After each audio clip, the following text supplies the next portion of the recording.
Morning friends, welcome back to my channel home cook Kavita channel থেকে তোমাদের সবাইকে অনেক অনেক ওয়েলকাম। আশা করছি সবাই খুব খুব ভালো আছো, আমিও ভালো আছি।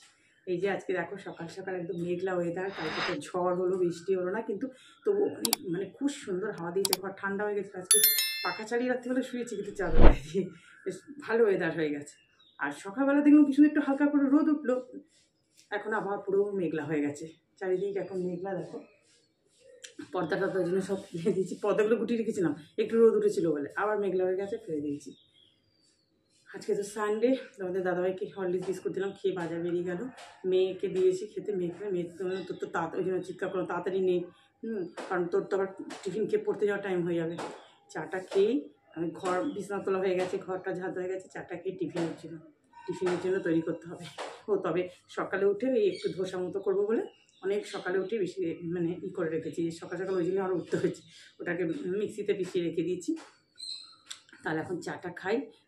আর ওই যে অনেকে যেমন করে না, আগের থেকে করে রাত্রিবেলা একটা বিচ্ছিরি গন্ধ মতো বেরোবে, তো আর আমার ঠিক ভালো লাগে না। আমি সকালে করে দিই, করতে করতে তো বেলাই হয়ে যাবে।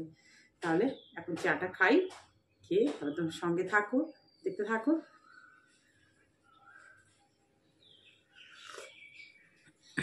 হঠাৎ টিফিন করব, এবার ধোসা বানাবো, এবার আলুর পুরটা তৈরি করছি। এবার ওখানে তো আমার কারি পাতা খুব দরকার, আর ছোট্ট গাছটা কারি পাতা সেদিনকে চিড়ের পোলাওর জন্য একটু তুলে নিয়ে গেছি। আর তোমাদের দাদাভাই বলে গাছটাকে বাড়তে দেবে কি, তুমি তো পাতা তুলেই শেষ করে দিচ্ছ। এই দেখো ছোট্ট নীলকণ্ঠ গাছে আর একটা ফুল ফুটেছে। তারপর ছাদ থেকে চলে আসলাম সোজা, এই যে দেখো বসিয়ে দিয়েছি কারি পাতা, সর্ষে সম্বাদ দিয়েছিলাম আর কারি পাতা দিয়ে দিয়েছিলাম। আর পেঁয়াজগুলো একটু ছোট্ট ছোট্ট করে একটু শক্ত শক্ত মতো, বেশি ভাজতে হবে না পেঁয়াজটা, দিয়ে অল্প একটু নাড়াচাড়া করে পেঁয়াজটা আলু দিয়ে দিয়েছিলাম, ম্যাশ করে আলুটা।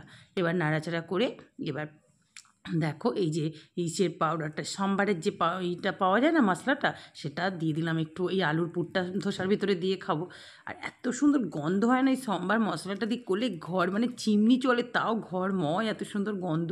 আর মেয়ে তো ওখানে স্টাডি রুম দিয়ে বলবে, আহ কি সুন্দর স্মেল বেরোচ্ছে।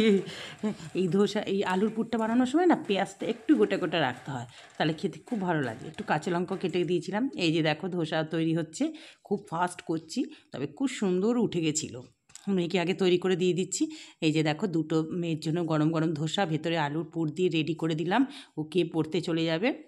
ও তো পেয়ে ভারী খুশি, এত ভালো লাগে সত্যি আলুর পুরটা দিয়ে ভেতরে খেতে, আর কিছু যায় না, এটা দিয়েই খেতেই দারুণ লাগে।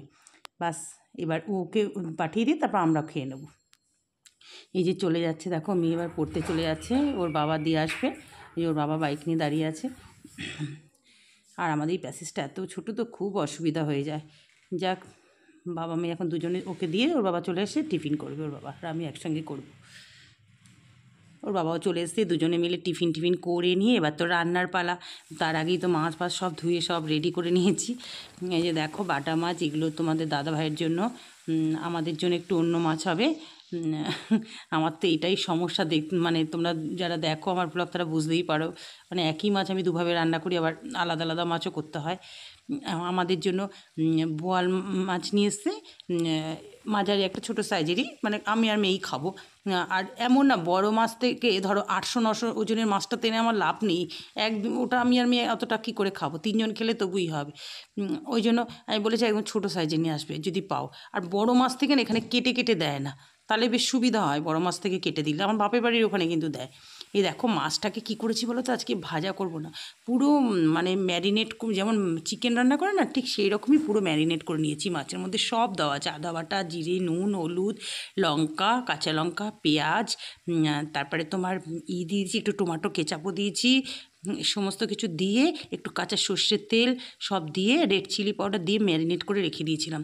বাস কড়াতে একটু রসুন থেতো করে দিয়ে, তারপর ভেজে রসুনটা দিয়ে মাছটা দিয়ে এবার ঢেকে দেবো গ্যাসটা সিম করে। এবার এদিকে দেখো বাটা মাছগুলো ভাজা হয়ে গেছে, এবার ওটা হচ্ছে, ওটা আবার বারবার খুলে নাড়তে হবে, না তো লেগে যাবে। এবার দেখো আলু আর বেগুন দিয়ে একদম জ্যান্ত বাটা মাছের ঝোল করে দেবো। এবার মাছ এটাকে ভালো করে একসঙ্গে আলু বেগুন ভেজে নেবো, বেগুনটাকে তুলে রেখে দেবো যখন ভাজা হয়ে যাবে, নাহলে তো আবার বেগুনটা একদম গলে যাবে, সেটাও তো আবার খেতে ভালো লাগবে না।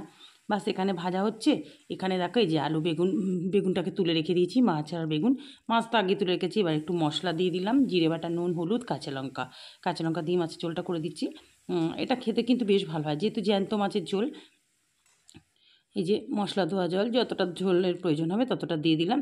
আর এখানে একটু বেশি আলু দিলাম, কারণ ওটাতে তো আলু দিইনি, মেয়ের যদি দরকার হয় বা আমার যদি পরে দরকার হয় এখান থেকে আলু নিয়ে নিতে পারবো, ওই জন্য।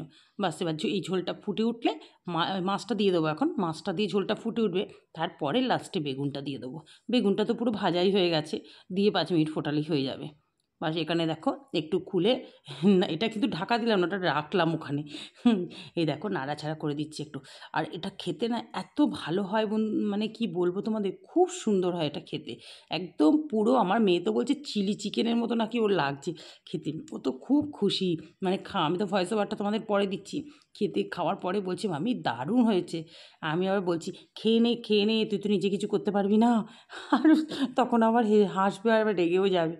এই দেখে মাঝখানে বেগুন দিয়ে দিয়েছিলাম, আর এখানে আবার ওই যে ধনেপাতা দিয়ে দিলাম। এখানটা আবার ভালো করে নাড়াচাড়া করতে হচ্ছে। একদম শুকনো শুকনো গ্রেভি। এবার একটু গরম মশলার গুঁড়ো দিয়ে দিলাম, শাহি গরম মশলা। বাস আমার মাছটা একদম রেডি। আর খুব আস্তে আস্তে করে নাড়াচাড়া দিচ্ছি যাতে না ভেঙে যায়, কিচ্ছু ভাঙেনি কিন্তু খুব সুন্দর হয়েছে মাছটা খেতে।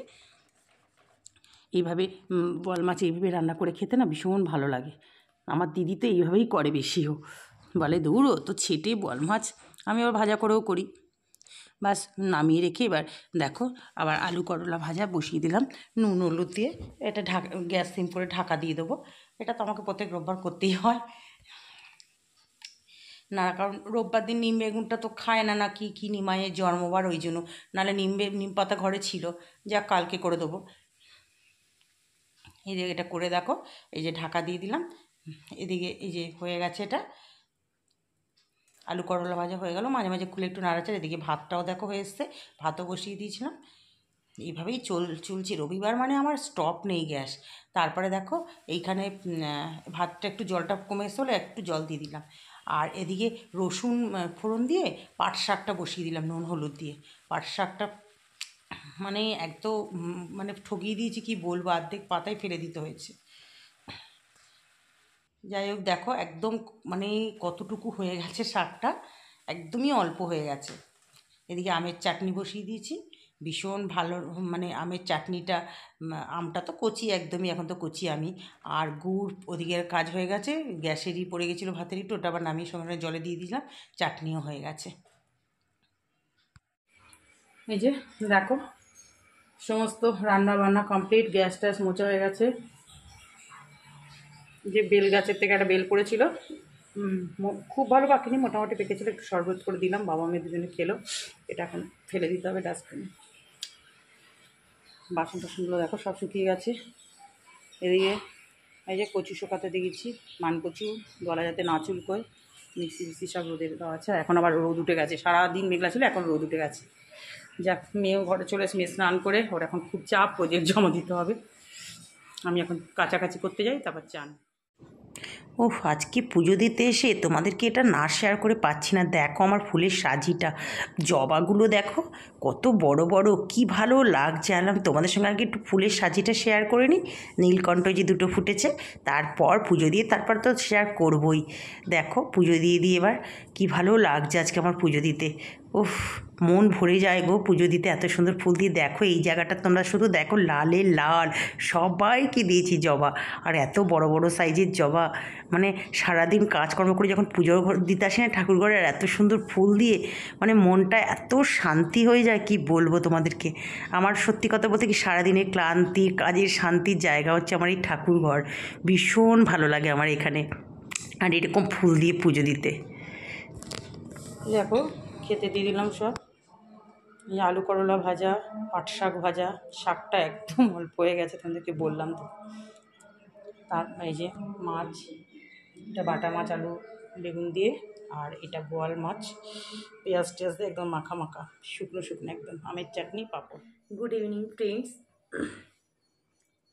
ঠিক সময় তোমাদের সামনে চলে আসলাম। এখন তো দেরি হয়েই যায়, এখন 6:45 বাজে। দুপুরবেলা খাওয়া দাওয়ার পর একটু শুয়েছিলাম, ঘুম ঘুম পাচ্ছিল। তারপরে পাখাটা ফুল স্পিডে চলছে, একটু ঠান্ডা ঠান্ডা লাগলো, আবার একটা চাদর, পাতলা চাদর গায়ে দিলাম। তারপর ঘুমটা হয়েই মানে হয়ে গেল। আমার দুপুরবেলা না একটা ডিপ ঘুম হয় না, ওই কোনো রকম একটুখানি চোখটা বন্ধ আবার খুলে যায়। যাই কী আর করবো, ওই মোবাইল ঘাঁটতে ঘাঁটতে একটু ঘুমটা পায়, আবার মোবাইলটা যে অফ করে দিই ঘুমটা যেন চলে যায়। কিন্তু তখন যখন ঘাঁটি না খুব ঘুম পায়, মানে এইভাবেই চলছে। তারপরে উঠে জল ঢাল ভরে ছাদে বেশ হাঁটা অনেক একটু, তারপরে জলটা একটু শুয়েছিলাম, মেয়ের পাশে একটু শুয়েছিলাম। তারপর সন্ধ্যে দিতে গেলাম, একটু হাঁটাহাঁটি করছে, আর দুটো বিড়াল এসে পাশে এখানে এত উৎপাত করছিল, সে আবার জল দিয়ে দিয়ে করলাম, মানে মারপিট করছিল দুটো বিড়াল, দুটো না তিনটে জোগাড় হয়েছে, শুনতে হয়ে গেছে তো। আমি সেই ছাদের উপর গিয়ে জল ঢেলে তারপরে আবার পাশে ফ্ল্যাট থেকে ওরাও করছে, তারপর চলে গেছে। আমি তখন স্নান করার আগে আবার শাখাগুলো করে রাখলাম। গরমে না বেশি ভারীটা আবার বেশি দিন পরে রাখতে অসুবিধা হয়।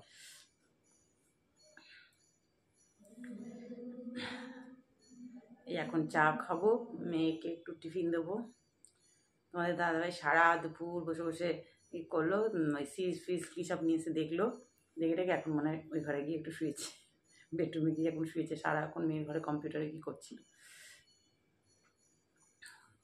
আবার কালকে থেকে যেমন কারি রোববারটা আশা থাকি, কবে রোববার একটু, রোববার রিলিফ কিছুতেই পায় না, একটু জাস্ট একটু মানে সকালে রান্নার তাড়াটা তো কম থাকে, ওই একই রকম চলতে থাকে। আরও বরং যে দেরি হয়ে যায় রোববার, আর অনেকটা দেরি হয়ে যায়। আজকে মাছটা এরকম বোয়াল মাছটা করেছি, মাছটা তো খুব বড় ছিল না, তো ওই জন্য ওরকম মাছ এবার বোয়াল মাছ ভাজতে গেলে না ভীষণ ছিটে, তো মানে খুবই, আমি এরকমভাবে দেখি করে আমার দিদিও করে, বেশ মেখে টেখে সব পুরো মাংসে যেমন ম্যারিনেট করে রাখে সেরকমই সব কিছু দিয়ে ম্যারিনেট করেছিলাম, একই একই জিনিস সব দিয়ে ম্যারিনেট করে রেখে করেছি, কিন্তু খেতে দারুণ হয়েছে, খুব ভালো লেগেছে খেতে। আর মাছটা তো একটুকেই বারবার তোমাকে একটু ঢাকাটা খুলে খুলে নিচ দিয়ে একটু ঠিক ঠিক মতো করে মানে শাঁসি দিয়ে চেপে চেপে ধরে দিয়ে একটু নাড়াচাড়া দিতে হবে, যাতে লেগে না যায় জিনিসটা। খুব ভালো ছিল খেতে মাছটা। আর পাট শাকটা, অত বড় শাকের আটিটা নিয়ে এসে কী বলবো, মানে খুলে খুলে এইটুখানি শাক পেয়েছি, সবই ফেলে দিতে হলো। এত চালাকি করে আটিগুলো বাঁধে, আমাদের দাদাভাই বলছে দেখো কি, আমি বুঝতেই পারি না, যে না এটা কেউই বুঝতে পারবে না, সাইড দিয়ে আর পাতাগুলো কিন্তু ভালো, মাঝখানে না সব ফুটো ফুটো পাতা সব ঢুকিয়ে দিয়েছে। বলছে দাঁড়াও, এবার থেকে যখন আনবে এরম এরম করে পাতাগুলো চেক করে দেখতে হবে। কিন্তু কি ভালো হয়েছে খেতে পাট শাকটা, এই গরমে এবার প্রথমেই আনা হলো পাট শাক। আমার পাট শাক খেতে খুব ভালো লাগে, পাট শাক ভাজা ভালো লাগে, এই রসুন দিয়েই পাট শাকটা ভাজা ভালো লাগে। আর পাট শাকের একটা ঝোল করে, খুব গরম যখন পড়ে লুচে একটা ঝোল ঝোল মতো মানে করে, পেঁয়াজ একটু রসুন দিয়ে, ওটাও একটু ভালো, খারাপ লাগে না, ভালোই লাগে।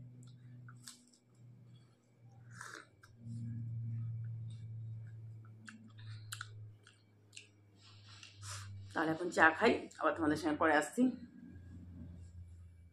বন্ধুরা দেখো, এই যে বেডরুমে চলে আসলাম, খাওয়া দাওয়া তো সব হয়েই গেছে, একটু মুখে আছে হালকা অল্প একটু নিভিয়া নিয়ে এইখানটা মাখলাম, টান টান ধরছে চোখে নেই নিচটায়। তাহলে আজকে তো বৃষ্টি বৃষ্টি হয়নি, মানে কালকে এত সুন্দর ওয়েদার ছিল সেরকম আর ওয়েদারটা হয়নি আজকে, আর রাতের থেকে দুপুর দিকে পাখা চলছিল বলে না ফুল স্পিডে একটু ঠান্ডা ঠান্ডা লাগছিলো, এখন সেরকম লাগছে। জানলাটা খোলা ছিল তখন বেশ ভালো লাগছিলো, যে জানলা বন্ধ করলাম বাস ঘর গরম হয়ে গেল। এক্ষুনি পাখাটা চালাতে পারছি না, নাহলে আবার কোনো কথা শোনা যাবে না, তবে এক্ষুনি চালাবো। তাহলে আজকে ভিডিওটা এখানেই শেষ করছি। ভিডিওটা ভালো লেগে থাকলে প্লিজ একটু লাইক করো, আর নতুন যারা আছো সাবস্ক্রাইব করে পাশে থেকো। Tata, good night.